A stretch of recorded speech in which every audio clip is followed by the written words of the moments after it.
삼성전자 주가가 약세를 면치 못하고 있습니다. 여러 면으로 해석할 수 있지만 가장 기분 나쁜 부분은 이미 2분기 실적 발표를 마쳤다라고 하는 사실입니다. 시장의 예상보다도 실적이 좀 더 좋게 나왔고 4분기가 되면 반도체 부분만으로 10조의 영업이익이 발생할 거다라고 하는 예상이 나오고 있지만 주가는 그다지 반응을 하고 있지 못합니다. 이런 사실을 시장 전체로 한번 확산해서 생각을 해보게 되면 2분기 실적은 어떤 숫자가 나오든지 상관없이 시장은 별다른 반응을 하지 않을 거다. 그에 따라서 시장이 2분기 실적으로 힘을 받는 일은 별로 없을 거다. 이런 우울한 전망도 가능하지 않나라는 생각이 듭니다. 정말로 한 번 정도 그 우울하게 우리가 생각해 봐야 될 부분인데요. 그래서 오늘은 시장에 대해서 한번 좀 생각을 해보도록 하겠습니다. 김한진 KTB 투자증권 수석연구위원 나오셨습니다. 안녕하십니까? 안녕하십니까? 예.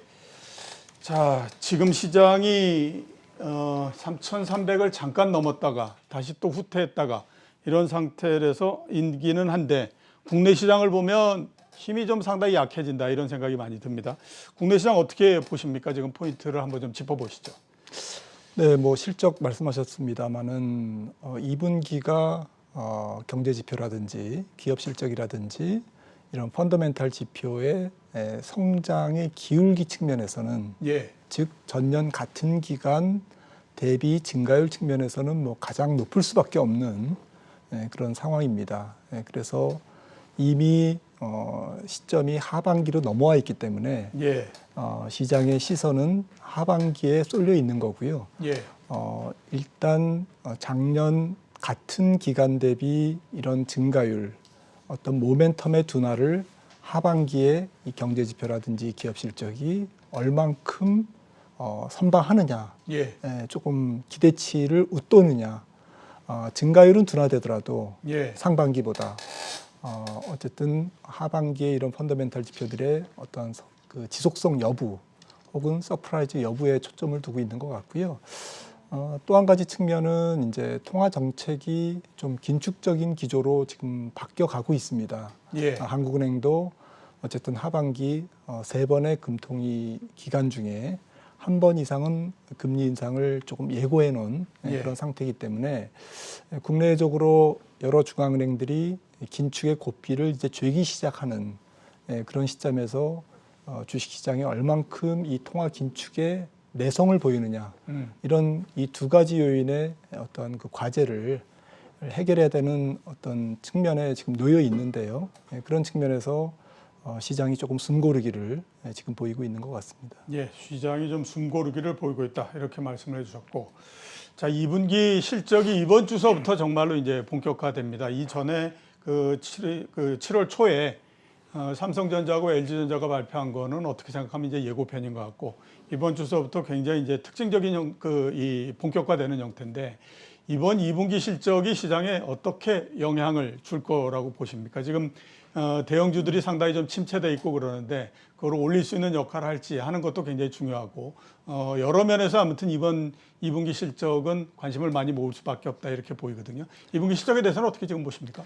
맞습니다. 앞서 말씀 나눴듯이 어쨌든 2분기가 전년 2분기 대비 가장 증가율 측면에서는 분기별 실적 증가율 측면에서는 가장 높을 수밖에 없는 작년 2분기는 코로나 직격탄을 받은 그런 분기였기 때문에 코스피 영업이익이 아마 24조 정도였던 걸로 기억을 하고요. 올해 이제 2분기 전망은 한 46조, 한 2배가 넘는 그러한 증가율이고 좀 폭넓게 보면 상반기의 증가율이 하반기의 증가율보다는 전년 같은 반기 대비 증가율은 아무래도 하반기에는 작년 하반기에는 이익이 증가했기 때문에 기저 효과를 누릴 수가 없다라는 측면에서는 앞서 말씀드렸듯이 결국 하반기의 관전 포인트는 어닝의 관전 포인트는 서프라이즈다라는 그런 측면이고요. 이런 서프라이즈가 얼만큼 주가에 긍정적으로 작용하느냐라는 부분은 사실 조금 어닝의 어떤 그 개선 정도가 탄력도가 높은 기업 위주로 주가가 상승할 것이다라는 걸 예고하지 않습니까? 그렇죠. 그러니까 평범하게 기대치를 충족하는 예상치를 충족하는 기업들은 그런 종목들은 좀 주가 상승의 탄력이 당연히 좀 약하거나 반응이 무덤덤할 가능성이 좀 있고요. 결국 어닝 서프라이즈 종목들이 하반기 주가를 끌고 갈 가능성이 있다. 예. 증시를 끌고 갈 수 있다라는 측면이 있고요. 또 한 가지 측면은 뭐 말씀하셨듯이 대형주와 중소형주와 같은 이러한 사이즈나 스타일별로 조금 실적 차별화가 나타나지 않을까라고 예. 지금 예상을 하고 있는데요. 뭐 가령 지금 하반기에는 경제가 정상화되고 소비가 늘고 코로나가 조금 더 확산은 되고 있습니다만은 이런 것들이 팬데믹으로 이어지지 않는다라는 전제하에서는 우리나라뿐만 아니라 조금 더 전 세계 기업들의 어떤 그 실적 흐름은 뭐 중후장대형 대기업 위주에서 좀 중소형 예. 개별 종목 쪽으로 조금 더 무게 중심이 실적 개선이 그쪽으로 조금 더 탄력을 보이지 않을까라는 예. 생각을 할 수 있는데요. 사실 최근에 주가 상승 탄력을 보면 대형주보다는 좀 중소형주, 특히 내수 회복에 좀 그 수혜를 받는 그런 기업들, 여행이라든지 소매라든지 유통이라든지 이런 쪽이라든지 아니면 뭐 소재나 부품 중에서도 뭐 본격적으로 가동률이 올라가서 판가 상승을 좀 적극적으로 소위 ASP가 올라가는 그러한 그 소부장 기업들 혹은 실적보다는 약간 테마성으로 지금 움직이고 있지 않습니까? 예. 그렇죠. 그만큼 실적으로는 정면 승부를 할 만한 종목이 조금 약해지고 있다. 그러다 보니까 좀 막연하고 추상적인 그런 재료 위주의 순환매가 최근 일어나고 있는데 이런 부분들이 여름 장세의 좀 특징, 상반기에서 하반기로 넘어가는 실적 장세의 특징이 되지 않을까라고 생각을 합니다. 예, 알겠습니다. 실적도 실적이지만 제가 봤을 때도 그렇고요. 아마 박사님께서 보시는 것도 그런 것 같습니다. 결국 지금 시장을 움직이는 가장 큰 힘을 발휘하고 있는 건 유동성 아닌가라는 생각이 들거든요. 유동성 앞으로도 계속해서 역할을 할지, 그 다음에 이게 앞으로 변동은 어떻게 될지, 지금까지의 상황은 어떤지 굉장히 궁금할 수밖에 없거든요. 유동성에 대해서는 지금 어떻게 보십니까? 네, 유동성의 광범위하고 두터운 좀 판이라고 그럴까요? 예. 멍석은 깔려 있는데 앞서 말씀 나눈 실적처럼 그 증가율, 유동성의 어떤 강도 자체는 하반기로 넘어가면서 조금 약해지지 않을까라고 예, 그렇죠. 생각을 합니다. 혹시 차트를 보여주시면 좋겠는데 어쨌든 작년 2분기 4월에서 6월까지 글로벌 유동성이 엄청나게 크게 늘었죠. 예, 엄청나게 크게 늘었네요. 뭐 미국 유동성이지만 뭐 글로벌 유동성으로 봐도 마찬가지고 예. 한국도 마찬가지입니다. 예. 중앙은행들이 그때 적극적으로 유동성을 풀었기 때문에요.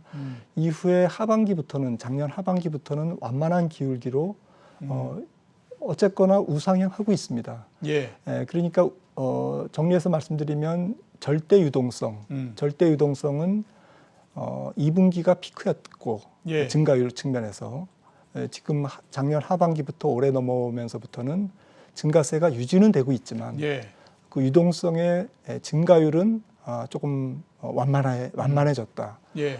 그런데 지금 보시는 것처럼 이러한 그 근본적인 유동성의 증가율의 둔화를 최근에 보존한 것이 특히 올해 들어서 특히 2분기 지난 예. 분기에 보존해 준 것이 단기 유동성입니다. 예. 보시는 것처럼 미국은행의 초과지 수준으로 간접적으로 파악할 수 있는 글로벌 단기 유동성은 여러 가지 요인, 재정 정책이라든지 가계의 저축률 상승이라든지 또 자금의 단기화, 유동화 이러한 측면에서 단기 유동성이 폭증했거든요. 예. 지난 분기에. 예. 이 부분이 M1이나 M2와 같은 이런 굵직한 유동성의 트렌드가 약간 기울기가 둔화되는 부분을 예. 좀 보존하면서 주식시장을 끌고 왔는데 이런 그 중장기 유동성도 하반기에는 살짝 둔화세가 지속되고 예. 2분기에 급증했던 단기 유동성도 여러 가지 기술적인 요인으로 8월에서 9월을 넘어가면서 단기 유동성이 소폭 둔화될 가능성이 좀 높아 보이거든요. 예. 제가 볼 때는 이 두 가지 측면이 만난다면 당장 8, 9월부터는 글로벌 유동성이 지난 분기 예. 뭐 3, 4월이라든지 5, 6월까지의 어떤 유동성의 어떠한 그 탄력보다는 훨씬 낮은 탄력에서 움직일 것이다라는 것이죠. 예. 탄력도가 낮다라는 것이지 유동성이 빠지는 건 아닙니다. 예, 그래서 그렇죠. 여전히 기업 실적이라든지 다른 펀더멘탈이 뒷받침된다면 주식시장이 이 정도의 어떤 유동성 환경에서 맥을 못 추고 꼬꾸라질 가능성은 낮지만 예. 아무튼 기대 수준을 조금 낮출 필요는 있지 않을까라고 예. 정리해 드릴 수 있겠습니다. 예. 자, 시청자분들의 이해를 돕기 위해서 제가 추가적으로 조금씩 여쭤보도록 하겠습니다. 우선 이제 2분기의 단기 유동성이 상당히 역할을 했다라고 말씀하셨고, 그 단기 유동성의 하나로 초과 지준을 말씀하셨지 않습니까? 초과 지준이라고 하는 것이 뭐죠? 네, 은행들이 이제 법적으로 중앙은행이 예치하는 초과 지준이 있지 않습니까? 예, 그렇죠. 네, 한꺼번에 이 예금을 인출하면 대응해야 되니까. 예, 예. 네, 그런데 그 법정으로 쌓아둬야 되는 그런 규모보다 더 쌓는 거죠. 예, 더 쌓는 거. 네, 돈이 남아도니까요. 예, 예. 네, 결국 머니마켓 시장, 단기 시장, 콜 시장에 자금이 넘쳐서 예. 은행들이 이제 뭐 중앙은행에다가 쌓아놓는 겁니다. 예. 자, 그러면 그렇게 초과 지준이 굉장히 커진 이유가 뭡니까? 뭐 여러 가지 해석이 가능한데요. 가장 큰 거는 어쨌든 가계의 저축률이 올라가면서 어쨌든 은행의 예치금이 늘어났다라는 예. 것이죠. 그리고 지난 3월 중순부터 바이든 정부가 1조 9천억 달러의 실업수당 추가 지원을 했는데 예. 이런 돈들이 일부는 소비로 갔지만 일부는 저축과 빚을 갚는 데 사용했거든요. 예. 이런 부분들이 은행의 예금 증가로 작용했고요. 예. 그리고 전체적으로 시장이 좀 오갈 데 없는 돈들이 단기 유동성, 아주 짧은 유동성 예. MMF 시장으로 몰려들면서 좀 어디에 투자하면 좋을까라고 이제 투자처를 찾지 못하는 자금들이 그만큼 많아졌다라는 예. 그런 의미가 되겠습니다. 예, 알겠습니다. 주식시장에 대해서 한번 좀 여쭤보도록 하겠습니다. 미국도 마찬가지로 어닝 시즌이 시작이 되고 주식시장의 상태는 우리보다는 조금 낫지 않나라는 생각이 들거든요. 미국 시장 어떻게 보시고 전망은 또 어떻게 하십니까? 네, 말씀하셨듯이 기업 실적이 2분기에 뭐 63% 뭐 그 정도로 지금 나오네요. 예. 전년 동분기 대비. 그래서 미국 기업 이익도 2분기에는 서프라이즈가 지속되고 있는데 앞서 한국 이익과 마찬가지로 미국도 뭐 증가율 측면에서는 아마 2분기가 가장 전년 동분기 대비 증가율이 높을 것 같고요. 예. 관전의 포인트는 결국 하반기에 조금 한국 시장에서도 말씀드렸습니다마는 업종별 혹은 스타일별 실적의 차별화가 어느 쪽으로 전개될 건가 예. 이런 부분들을 좀 정확하게 예측하는 것이 초점이 아닐까라고 생각을 하는데요. 제가 구체적으로는 알 수 없지만 뭐 탑다운 아이디어로 생각을 해보면 금리가 올라간다. 그 다음에 소득이 본격적으로 리오프닝 경제가 전개가 된다. 그래서 사람들이 적극적으로 소비를 하고 일자리를 찾는다. 그동안 이제 코로나에 눌려 있다가 예. 이런 환경을 예상한다면 조금 더 소비재 중에서도 조금 내구성 소비재, 재량 소비재, 자동차라든지 또 반도체 같은 경우도 사실은 다른 업종들이 주가가 많이 올라가다 보니까 미국의 메가테크 빵 주식들의 다 그런 건 아닙니다만 밸류에이션이 조금 상대적으로는 비싸 보이지 않더라고요. 예. 이런 측면에서도 IT나 혹은 반도체 기술주 이런 쪽 중심으로 조금 하반기에 이익도 증가하고 그런 기업들의 주가가 상대적으로는 예. 앞서 오른 다른 경기 민감주나 혹은 하반기로 갈수록 코스트가 상승하면서 어닝이 조금 깎이는 예. 그러한 기업들보다는 적극적으로 판가 상승을 통해서 소비 증대에 부응하는 그러한 관련 업종들이 조금 더 좀 약진하지 않을까라는 생각을 해봅니다. 예. 전체 지수는 그러면 오르는 쪽 오르고 또 빠지는 쪽이 있고 그래서 크게 올라가거나 이러지는 못하는 형태가 될까요? 지수 자체는. 그러니까요. 하반기의 전체적인 뭐 상황이 약간 우여곡절이 있지 않을까. 예. 우여곡절 끝에 올라갈 수도 있고 우여곡절 끝에 그냥 제자리일 수도 있지만 아무튼 상반기처럼 굉장히 뭐 탄력적이고 예. 그런 뭐 좀 쉬운 그런 장세는 아닐 것이다라고 전망을 해봅니다. 예. 상반기처럼 쉬운 장세는 아닐 것 같다라고 전망을 해주셨습니다. 인플레에 대해서 좀 여쭤봐야 될 것 같습니다. 뭐 연준에서는 여전히 그 인플레는 일시적이기 때문에 하반기가 되면 좀 괜찮아질 거다라는 얘기를 하고 있거든요. 근데 또 불안 요인도 상대적으로 있는 것은 사실입니다. 예를 들어서 보면 생산자 물가 지수가 상당히 높게 계속해서 상승을 하고 있기 때문에 이거는 전체적인 물가를 끌어올릴 수 있는 역할 이거 한다라고 봐야 될 것 같고요. 또 하나 이제 미국의 부동산 가격이 굉장히 많이 상승을 하는데 소비자 물가에서 부동산 가격이 차지하는 그 임대가 차지하는 비중이 20%로 훨씬 넘어서 25% 정도 되기 때문에 이게 낮아질 가능성이 별로 없다. 이렇게 보면 상당히 이 부분도 또 소비자 물가 오르는데 영향을 줄 거다라는 생각이 들거든요.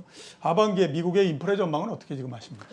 저는 저희가 지금 예상하는 컨센서스보다는 조금 높게 나올 가능성이 있고, 컨센서스보다는 높게 나온다. 네, 그러면서 시장 금리를 조금 더 끌어올리는 주 요인이 될 것 같다라는 말씀을 좀 드리고 싶고요. 예. 그렇게 보는 이유는 뭐 말씀을 다 해주셨지만 일단 자산 인플레가 상반기까지 예. 작년부터 상반기까지 계속 높아 왔는데 예. 이 부분들이 소비자 물가로 좀 속속 전이가 되고 있습니다. 예. 그래서 6월달 CPI도 소비자 물가도 미국이 전년 동월 대비 5.4%인데 이 구성을 보니까 첫 번째는 이제 중고차 가격이 많이 올랐더라고요. 예. 중고차가 좀 중요한 부분은 경제가 얼만큼 활력을 보이느냐 이런 부분들을 좀 파악하는 간접적인 지표거든요. 그래서 뭐 연준에서는 이런 부분들을 조금 일시적인 좀 보틀넥 요인이다라고 얘기를 하고 있지만 예. 좀 물론 이제 지난 뭐 5, 6월보다는 조금 낮아지겠지만 그렇게 큰 폭으로 낮아지기는 좀 어려울 거다라는 거고요. 예. 그다음에 원자재 가격이 자산 인플레로 많이 올랐는데 과연 경기 확장기에 얼마나 떨어질까? 뭐 유가라든지 원유라든지 뭐 구리값이라든지 알루미늄이라든지 떨어지기는 뭐 약간 증가율은 떨어지겠지만 예.